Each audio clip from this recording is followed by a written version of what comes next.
ছাত্র দলের শুধুমাত্র একক ছাত্র সংগঠন হিসেবে জুলাই আগস্টে আমাদের 124 জন শহীদ হয়েছেন এবং আরও অসংখ্য যোদ্ধা অঙ্গহানি হয়েছেন, চোখ হারিয়েছেন, হাত হারিয়েছেন, পা হারিয়েছেন। শুধুমাত্র ছাত্র সংগঠন হিসেবে ছাত্র দলের 142 জন শহীদ হয়েছে। আজকে আমরা ঈদের শুভেচ্ছা বিনিময় করছি। ঈদ তো সকলের আনন্দের জন্য। আপনারা জানেন যে জুলাই আগস্ট আন্দোলন সংগ্রামে আমাদের অসংখ্য যোদ্ধারা গুলিবিদ্ধ হয়েছেন, পঙ্গুত্ববরণ করেছেন, অন্ধ হয়েছেন, চোখ হারিয়েছেন, হাত হারিয়েছেন, পা হারিয়েছেন।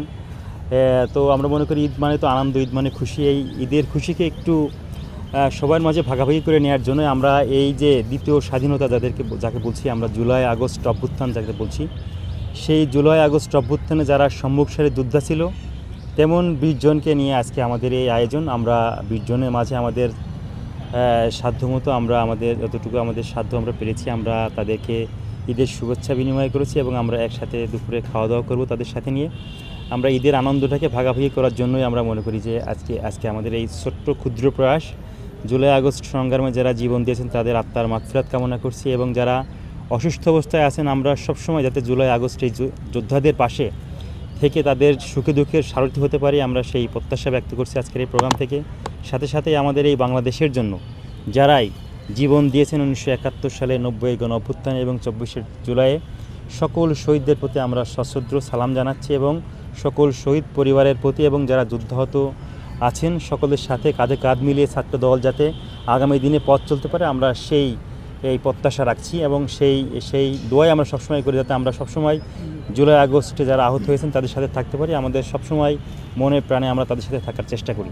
ছাত্র দলের শুধুমাত্র একক ছাত্র সংগঠন হিসেবে জুলাই আগস্টে আমাদের 124 জন শহীদ হয়েছেন এবং আরও অসংখ্য যোদ্ধা অঙ্গহানি হয়েছেন, চোখ হারিয়েছেন, হাত হারিয়েছেন, পা হারিয়েছেন। শুধুমাত্র ছাত্র সংগঠন হিসেবে ছাত্র দলের 142 জন শহীদ হয়েছে। আমরা সবসময় গণতান্ত্রিক অধিকার আদায়ের আন্দোলনে সবসময় ছাত্রদল সোচ্চার ছিল, বিগত সময়ে ছিল, 24 ছিল এবং আগামীতেও মানুষের অধিকার আদায় প্রতিষ্ঠার জন্য যে আন্দোলন হবে সেই আন্দোলনের সবার আগে ছাত্রদল থাকবে বলে আমরা প্রত্যাশা রাখি। আমি কিন্তু একটু আগেও আপনাদেরকে বলেছি যে আমরা সবসময় আমৃত্যু এই শহীদ পরিবারের পাশে, যুদ্ধাহত শহীদদের পাশে আমরা যুদ্ধাহত যারা আহত আছেন বা যারা আছেন আমরা তাদের সাথে কিন্তু আমরা মিলেমিশে কাজ করার চেষ্টা করব এবং তাদের পরিবারের পাশে তাদের পাশে ছাত্রদল সংগঠন হিসেবে এবং ব্যক্তি হিসেবেও আমরা সবসময় এই যুদ্ধাহত যারা আছেন তাদের পিছনে তাদের পাশাপাশি থেকে আমরা আগামী দিনে পথ চলবো ইনশাল্লাহ। এতে নিঃসন্দেহে আপনি দেখেছেন যে এই ঘটনা কিন্তু আমি সারা বাংলাদেশের মানুষকে ব্যথিত করেছে।